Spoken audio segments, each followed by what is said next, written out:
History of world کے معزز دوستوں، السلام علیکم۔ دوستوں، آج ہم بلوچستان کے بگڑتے ہوئے حالات کے بارے میں بات کریں گے۔ ناظرین گرامی، مودی کا وار کامیاب ہو گیا۔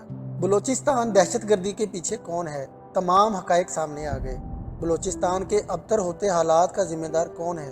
کیا پاک فوج اس نئے فتنے سے نمٹنے کو تیار ہے؟ کیا بارڈر پر کچھ بڑا ہونے والا ہے؟ اندر کی خبریں کیا کہتی ہیں؟ پاکستان کو کمزور کرنے کی سازشیں آخر کہاں بیٹھ کر رچی جا رہی ہیں؟ اور سلگتے بلوچستان سے اٹھنے والی چنگاریاں مزید کن کن مسائل کو جنم دے سکتی ہیں؟ ان سب سوالات کو جاننے کے لیے اس ویڈیو کو آخر تک ضرور دیکھیے گا۔ ناظرین محترم، بلوچستان میں ہونے والے دردناک اور انسانیت سوز واقعے اور سلسلہ وار دہشت گرد حملوں نے پورے ملک کو ہلا کر رکھ دیا ہے۔ عسکریت پسندوں نے نہ صرف سیکیورٹی تنصیبات کو نشانہ بنایا، بلکہ بسوں سے مسافروں کو اتار کر ان کے شناختی کارڈ چیک کر کے انہیں قتل کیا گیا۔ یہ سلگتے بلوچستان کی تاریخ کا بدترین سیاہ دن تھا، جس میں سیکیورٹی اہلکاروں سمیت متعدد افراد جاں بحق ہوئے۔ بلوچستان کے کالعدم علیحدگی پسند گروپ نے ان حملوں کی ذمہ داری قبول کر لی ہے۔ ایک جانب جہاں پر ان پرتشدد حملوں نے علیحدگی پسندوں کی جانب سے بڑی کارروائیوں کی صلاحیت کی جانب اشارہ کیا ہے، وہیں دوسری جانب یہ دہشت گردانہ حملے خیبر پختونخوا سے بلوچستان تک پھیلے ہوئے سنگین سیکیورٹی چیلنجز سے نمٹنے میں ریاست کی ناکامی پر بھی سوالات اٹھاتے ہیں۔ ایک جانب خیبر پختونخوا میں سیکیورٹی فورسز ان لوگوں سے نبرد آزما ہے جو طالبان کے اصولوں کا نفاذ چاہتے ہیں، جبکہ دوسری جانب بلوچستان میں علیحدگی پسند گروہ ان پرتشدد کارروائیوں کا دائرہ صوبے بھر میں پھیلا رہا ہے۔ پرتشدد حملوں کی حالیہ لہر نے صورتحال سے نمٹنے میں ریاست کی کمزوری اور ناکامی کا پردہ چاک کر دیا ہے۔ جاں بحق سیکیورٹی فورسز کی تعداد نے ظاہر کیا ہے کہ حالات کتنے خراب ہو چکے ہیں۔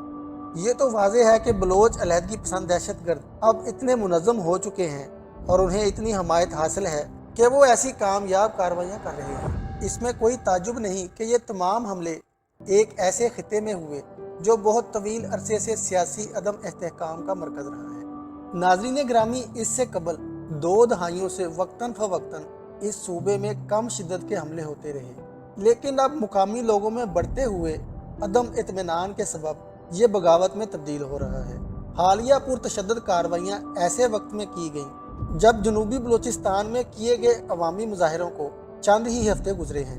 یہ صرف ٹارگیٹڈ دہشت گردانہ حملے نہیں تھے، بلکہ شرپسندوں کی سیکیورٹی فورسز سے جھڑپیں بھی ہوئیں اور بلوچستان کو ملک کے دیگر صوبوں سے منسلک کرنے والی مرکزی شاہراہ کو بھی رکاوٹیں لگا کر بلاک کر دیا گیا۔ غیر تصدیق شدہ فوٹیجز میں تربت، جو کہ صوبے کا دوسرا بڑا شہر ہے، اس کی سڑکوں پر مسلح افراد کو گشت کرتے دیکھا گیا۔ حکومتی اہلکاروں کو بھی نشانہ بنایا گیا۔ متاثرہ علاقوں میں صورتحال مکمل طور پر ہاتھوں سے نکل چکی ہے، جبکہ انتظامیہ ان حالات کو کنٹرول کرنے میں مکمل ناکام ہے۔ سب سے زیادہ تشویشناک واقعہ بلوچستان کو پنجاب سے جوڑنے والی مرکزی ہائی وے پر پنجابی مسافروں کو بسوں سے اتار کر گولیاں مار کر قتل کرنا تھا۔ یہ اس نوعیت کا پہلا واقعہ نہیں ہے، لیکن یہ انتہائی گھناؤنا واقعہ تھا۔ عسکریت پسند بڑی تعداد میں غیر مقامی پنجابیوں کو شناخت کر کے نشانہ بنا رہے ہیں، جن میں سے زیادہ تر پنجابی مزدور طبقے سے تعلق رکھتے ہیں۔ اس طرح کے حملوں نے عسکریت پسندی اور علیحدگی کو ایک ہولناک روپ دے دیا ہے۔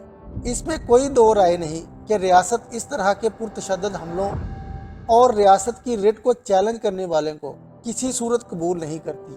اس میں بھی کوئی شبہ نہیں کہ ریاست کے پاس حق ہے کہ وہ اس نوعیت کی دہشت گردی سے نمٹنے کے لیے طاقت کا استعمال کرے، لیکن ساتھ ہی یہ بھی ضروری ہے کہ بلوچستان میں پائے جانے والے سیاسی اضطراب پر بھی غور کیا جائے کہ آخر بغاوت میں اضافہ کیوں ہو رہا ہے۔ طاقت کے باوجود ریاست بلوچستان میں بڑھتی ہوئی بغاوت کو دبانے میں کیوں ناکام رہی ہے؟ در حقیقت جمہوری اور معاشی حقوق سے محروم مقامی آبادی کی وجہ سے باغی سوچ کو تقویت ملی ہے، اور اسی باغی سوچ کا فائدہ اٹھاتے ہوئے دشمن ملک بھارت نے علیحدگی پسندیت کو ہوا دی ہے، اور اب کی بار بھی اس دہشت گردانہ کارروائی میں بھارت کے ملوث ہونے کے ٹھوس ثبوت ملے ہیں۔ پیارے پاکستانیوں، اس میں کوئی دو رائے نہیں کہ پاکستان کی فوج اس ملک کی محافظ ہے۔ آج اگر پاکستان محفوظ ملک کے طور پر دنیا کے نقشے پر قائم ہے تو اس میں پاک فوج کا بنیادی کردار ہے،